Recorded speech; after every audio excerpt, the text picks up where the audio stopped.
जब कोई पार्टी जीतती है तो पोस्टल बैलेट में भी वो जीतती है, ईवीएम में भी वो जीतती है। जैसे तेलंगाना में वो पोस्टल बैलेट्स खुले, वहाँ भी कांग्रेस लीड कर रही थी, ईवीएम खुली तो वहाँ भी कांग्रेस लीड कर रही थी। तो शक तो ये चीज़ पैदा करती है मध्य प्रदेश की कि वहाँ पर पोस्टल बैलेट्स में तो कांग्रेस जीत रही है, तो कहीं ना कहीं शक को शुबा है। पहले जब लोकसभा का चुनाव 2004 का हुआ था, उससे पहले भी जो इन विधानसभा इन राज्यों में चुनाव हुए हैं, वहाँ पे इसी तरीके के परिणाम देखने को मिले थे। और हमने कमबैक करते हुए 2004 में बहुत मजबूती के साथ कमबैक किया और माननीय मनमोहन सिंह जी के नेतृत्व में सरकार बनी और वो सरकार 10 साल तक इस देश में चली। वहाँ वो कह रहे हैं कि हम 500 में 450 रुपये में सिलेंडर देंगे गैस का। क्या कभी आपने कांग्रेस के टाइम में सुना है कि एक राज्य में कुछ किसी रेट मिलता हो, एक राज्य में किसी रेट मिलता हो, या दिल्ली में किसी रेट मिलता हो, मेरठ में किसी रेट मिलता हो? ऐसा नहीं था ना। उन लोगों ने सारा चुनाव झूठ के बेस पर लड़ा है और ये झूठ ज़्यादा दिन चलना नहीं है। अब हमारा एक मुख्यमंत्री चुन के आ गया है, उनके अभी तक डिसाइड भी नहीं हुए, आपस में लट्ठम लट्ठा चल रही है उनकी। राजनाथ सिंह वहाँ गए हुए हैं। 450 का सिलेंडर देने के बाद माननीय प्रधानमंत्री जी कर रहे हैं। हम उत्तर प्रदेश वालों ने क्या गलती कर रखी है कि हमें 1100 का सिलेंडर खरीदना पड़ रहा है? झूठ झूठ, सिर्फ और झूठ। इनका जो झूठ है वो बहुत ज़्यादा ज़ोर से बोला जा रहा है, लोगों के कानों में जल्दी पहुँच रहा है। किस तरीके से पहुँच रहा है वो आप भी समझते हैं। व्हाट्सएप यूनिवर्सिटी समझ लो या फेसबुक की तरह समझ लो। क्योंकि जब पोस्टल बैलेट्स खुल रहे थे जब तो कांग्रेस लीड कर रही थी। जो सारी सीटों का हमने देखा 200 कुछ सीटों का पोस्टल बैलेट्स में कांग्रेस लीड कर रही थी। जैसे ईवीएम खुली वहाँ पर जो है बीजेपी लीड करी। 5 राज्यों में अभी हाल में ही इलेक्शन संपन्न हुए हैं। उसमें देखा जाए तो 3 ऐसे महत्वपूर्ण राज्य जहां से दिल्ली की राह तय होती है। 2024 में जनरल इलेक्शन है और जो स्टेट इलेक्शन थे इसको सेमीफाइनल समझा जा रहा था। कांग्रेस का जैसी उम्मीद की जा रही थी उस तरह से प्रदर्शन नहीं रहा, लेकिन बीजेपी ने बहुत अच्छा प्रदर्शन किया। आज कांग्रेस की यहाँ पे एक मीटिंग है मेरठ में और यहाँ प्रदेश अध्यक्ष भी आए हुए हैं। अंदर मीटिंग चल रही है, लेकिन बाहर क्या रुझान किस तरह का समझते हैं आने वाले इलेक्शन में जो यहाँ के कार्यकर्ता हैं और किस तरह से फिर वो रिवाइव करेंगे अपने आप को, जो इतनी बुरी तरह से हार 3 राज्यों में हुई है, ख़ासतौर पर हिंदी बेल्ट की, तो उसको किस तरह से रिवाइव करने की कोशिश करेंगे और इंडिया गठबंधन का क्या मुस्तकबिल है वो भी जानने की कोशिश करेंगे। सर, अभी जो भी स्टेट इलेक्शन हुए उसमें जो एक उम्मीद की जा रही थी कांग्रेस की और जिस तरह का माहौल बताया जा रहा था बना हुआ है, वो चीज़ें नहीं दिखाई दी, बीजेपी फिर से आ गई। आप लोग क्या कोशिश कर रहे हैं, किस तरह से रिवाइव करने की कोशिश कर रहे हैं? हौसला बना हुआ है या फिर कुछ और लग रहा है कि करने की ज़रूरत है? नहीं, हौसला पूरा बना हुआ है। बीजेपी ने पूरे इलेक्शन में, हम छत्तीसगढ़ चुनाव में भी थे, राजस्थान चुनाव में थे, मध्य प्रदेश भी चुनाव में थे, बीजेपी ने वहाँ इतना झूठ फैला रखा था। जो योजनाएं, जो स्कीम बीजेपी उन राज्यों में देगी, दिल्ली में नहीं देगी, यूपी में नहीं देगी क्या? ये सब इनका झूठ का पुलिंदा है और ये ज़्यादा दिन नहीं चलने वाला। लेकिन सर, झूठ इसका मतलब चल रहा है। आप लोगों ने भी जो अपनी पॉपुलर स्कीम्स थी उसके बारे में बताया और मध्य प्रदेश में तो ऐसा कहा जा रहा था कि एंटी इनकम्बेंसी है और हर हाल में कांग्रेस जो है बहुत अच्छा प्रदर्शन करेगी।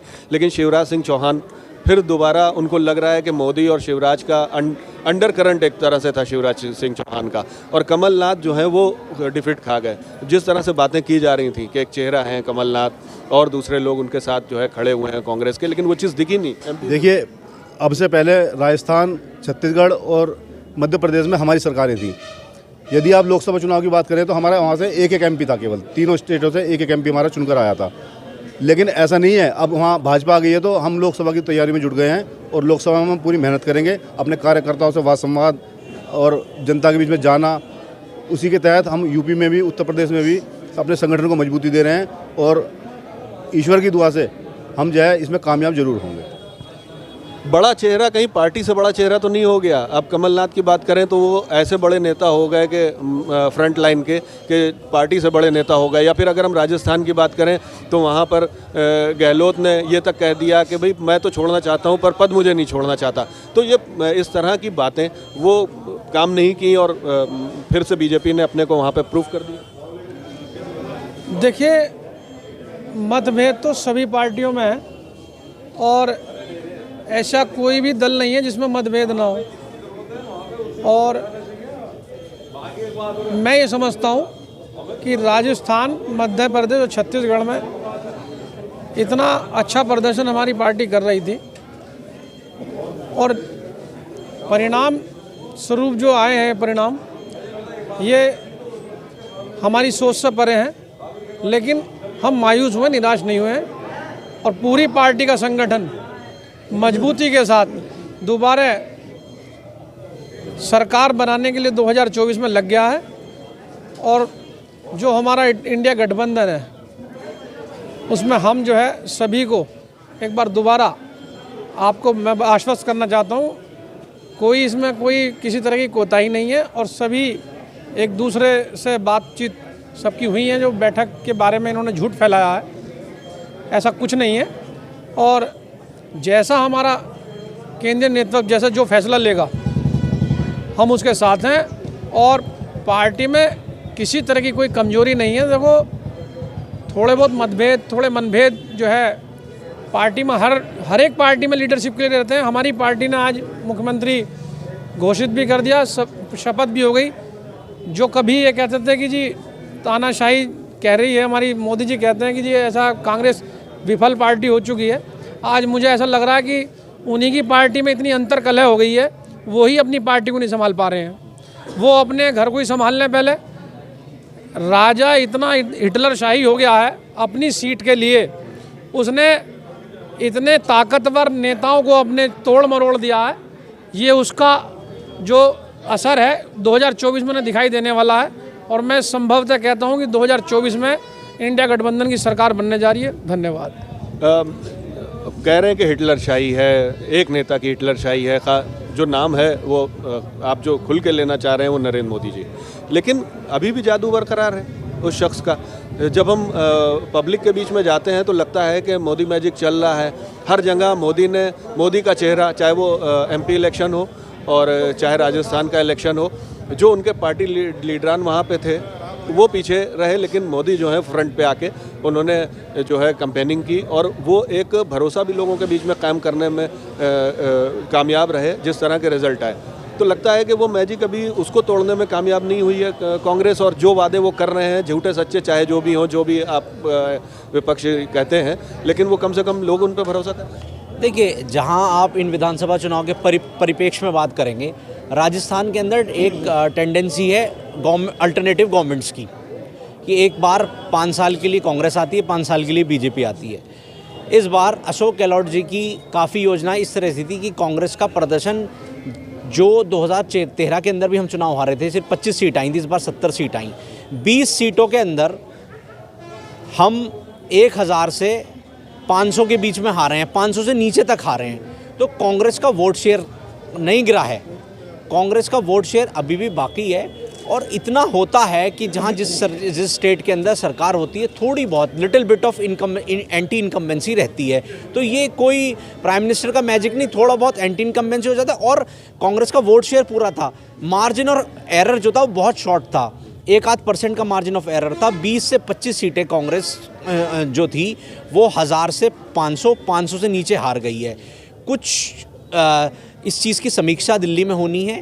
35 सीटें छत्तीसगढ़ में भी आई हैं, वहाँ भी मार्जिन ऑफ एरर जो है 0.some% बीजेपी का और कांग्रेस का वोट शेयर कम रहा। जहाँ इतना बराबर का मुकाबला हो तो वहाँ आप किसको हारा हुआ किसको जीता हुआ बहुत मुश्किल होता है करने के लिए। ऐसा नहीं है, स्टेट्स के अपने लोकल लीडरशिप का भी थोड़ा बहुत असर आता है इसके अंदर। लेकिन मध्य प्रदेश में तो ये जो आप जिस फार्मूले की बात कर रहे हैं एंटी इनकम्बेंसी की, वो वहाँ काम नहीं किया, वहाँ तो आना चाहिए था फिर कांग्रेस। यही थोड़ा सा मध्य प्रदेश के जहाँ परिप्रेक्ष्य में आप बात कर रहे हैं, थोड़ा इंटरेस्टिंग थोड़े वहाँ पे परिणाम आए और सरप्राइजिंग परिणाम आए। क्योंकि जब पोस्टल बैलेट्स खुल रहे थे, जब तो कांग्रेस लीड कर रही थी, जो सारी सीटों का हमने देखा 200 कुछ सीटों का पोस्टल बैलेट्स में कांग्रेस लीड कर रही थी। जैसे EVM खुली वहाँ पर जो है बीजेपी लीड करी। तो अभी समीक्षा होनी है, मध्य प्रदेश का परिप्रेक्ष्य जो थोड़ा कांग्रेस सीरियसली ले रही है और पार्टी राहुल गांधी जी और मल्लिकार्जुन खड़गे जी के नेतृत्व में 1 या 2 दिन के अंदर सारे पर्यवेक्षकों को, सारे सचिवों को, जो सेक्रेटरीज वहाँ के इंचार्ज हैं, तमाम प्रत्याशी रहे हैं, एक्स MLAs, प्रदेश अध्यक्ष को दिल्ली बुलाया गया है और वहाँ के संदर्भ में समीक्षा की जाएगी। अच्छा, तो क्या EVM को तो दोष नहीं दे रहे हैं? कई जगह जो आप कह रहे हैं कि 1000 से कम का मार्जिन रहा, तो पहले भी ये सवाल उठते रहे EVM को लेके। अब क्या लगता है कि इन जो राज्यों के चुनावों के नतीजे आए हैं और बड़े स्टेट्स में आप हारे हैं, छोटा स्टेट्स तेलंगाना, वहाँ पे आप जीते हैं और बदली है सरकार और अच्छे मार्जिन से जीते, तो ये भी कई लोग इस तरह की बात कर रहे हैं कि छोटे राज्यों में जो है बीजेपी ने जितवा दिया और बड़े राज्यों में अपने माफिक। कुछ स्टैट्स तरह के हैं, जब कोई पार्टी जीतती है तो पोस्टल बैलेट में भी वो जीतती है, EVM में भी वो जीतती है। जैसे तेलंगाना में वो पोस्टल बैलेट्स खुले तो वहाँ भी कांग्रेस लीड कर रही थी, EVM खुली तो वहाँ भी कांग्रेस लीड कर रही थी। तो शक तो ये चीज़ पैदा करती है मध्य प्रदेश की कि वहाँ पर पोस्टल बैलेट्स में तो कांग्रेस जीत रही है, तो कहीं ना कहीं शक को शुबा है। इस चीज़ पे भी? अभी वोट शेयर जो है वो है बरकरार है। वो जिस तरह से बात की कि वोट शेयर का जो मार्जिन है उसमें बहुत फ़र्क नहीं आया है, तो आपको लगता है कि अभी 2024 के लिए उम्मीद वैसे ही बरकरार है? और जो ये सेमीफाइनल हुआ है इसमें भले हारे हों लेकिन अगले उसमें इलेक्शंस में आप 2004 से पहले जब लोकसभा का चुनाव 2004 का हुआ था, उससे पहले भी जो इन विधानसभा इन राज्यों में चुनाव हुए हैं वहाँ पे इसी तरीके के परिणाम देखने को मिले थे।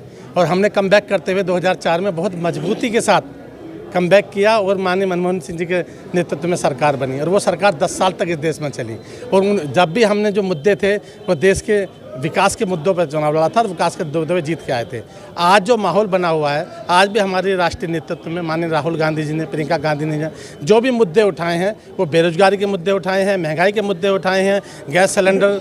देखो आपने देखा होगा चुनाव में जो हमारी योजनाएं थी, जो हमने स्कीम लेके आए थे, विरोधियों को उन पर आके कहीं ना कहीं स्टैंड करना पड़ा। 450 का सिलेंडर देने के बाद माननीय प्रधानमंत्री जी कर रहे हैं। हम उत्तर प्रदेश वालों ने क्या गलती कर रखी है कि हमें 1100 का सिलेंडर खरीदना पड़ रहा है। झूठ, सिर्फ और झूठ। इनका जो झूठ है वो बहुत ज़्यादा ज़ोर से बोला जा रहा है, लोगों के कानों में जल्दी पहुँच रहा है। किस तरीके से पहुँच रहा है वो आप भी समझते हैं। व्हाट्सएप यूनिवर्सिटी समझ लो या फेसबुक की तरह समझ लो। जो आज का हमारा नौजवान है जिसने 2000 के आसपास पैदा हुए हैं, जो आज नया वोटर है, उसने जो सही ज्ञान उन्हें मिलना चाहिए वो ज्ञान उन्हें आजकल व्हाट्सएप और फेसबुक से मिल रहा है। उसका भी कहीं ना कहीं हमारे लिए नुकसान हो रहा है। उन्हें सही ज्ञान नहीं मिल पा रहा, उन्हें सच्चाई का पता नहीं लगता। इस देश के आंदोलन में, इस देश के आज़ादी में जिन लोगों ने योगदान दिया, इस देश को किस तरीके से, किन परिस्थितियों से हमारे देश के प्रधानमंत्री माननीय जवाहरलाल नेहरू ने निकाला। मगर आज आप देखते हो कि पार्लियामेंट में कभी भी किसी भी मुद्दे पे जवाहरलाल नेहरू जी का नाम लेके आ जाते हैं। हम तो इनसे कहते हैं कि एक दिन पार्लियामेंट का सेशन रख लिया जाए, उस पर स्पेशल जवाहरलाल नेहरू जी के मुद्दे पर ही पूरी बहस कर ली जाए। दूध का दूध पानी का पानी हो जाएगा। लाते हैं नए मुद्दों पर, उन्हें लेके आते हैं। जब हमारा देश आज़ाद हुआ था क्या स्थिति हमारे देश की थी, क्या था यहाँ पे, और आज हम कहाँ हैं। कभी इस मुद्दे पे चर्चा करके देख लेंगे। मगर इनका झूठ आज चल रहा है, ये मानना पड़ेगा। पर वोट परसेंटेज हमारा बहुत नज़दीक का है, मेहनत कर रहे हैं और बहुत अच्छी मेहनत करेंगे। 2024 में बहुत अच्छे परिणाम देखने के मिलेंगे।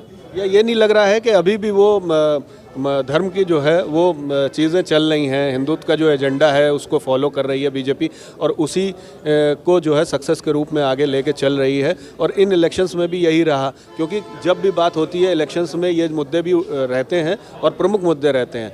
तो जो चीज़ें 2014 में हुई और वो 10 सालों में बदली नहीं, और ये मुद्दे जो रोज़गार के हैं, बेरोज़गारी के हैं या फिर महंगाई के हैं, ये कहीं ना कहीं पीछे चले जाते हैं। और जो हिंदुत्व का मुद्दा है या फिर हिंदू मुस्लिम का मुद्दा है, वो इश्यूज़ जो हैं वो सामने आ जाते हैं। देखो, ये तो आप भी देख रहे हैं और हम सब भी देख रहे हैं।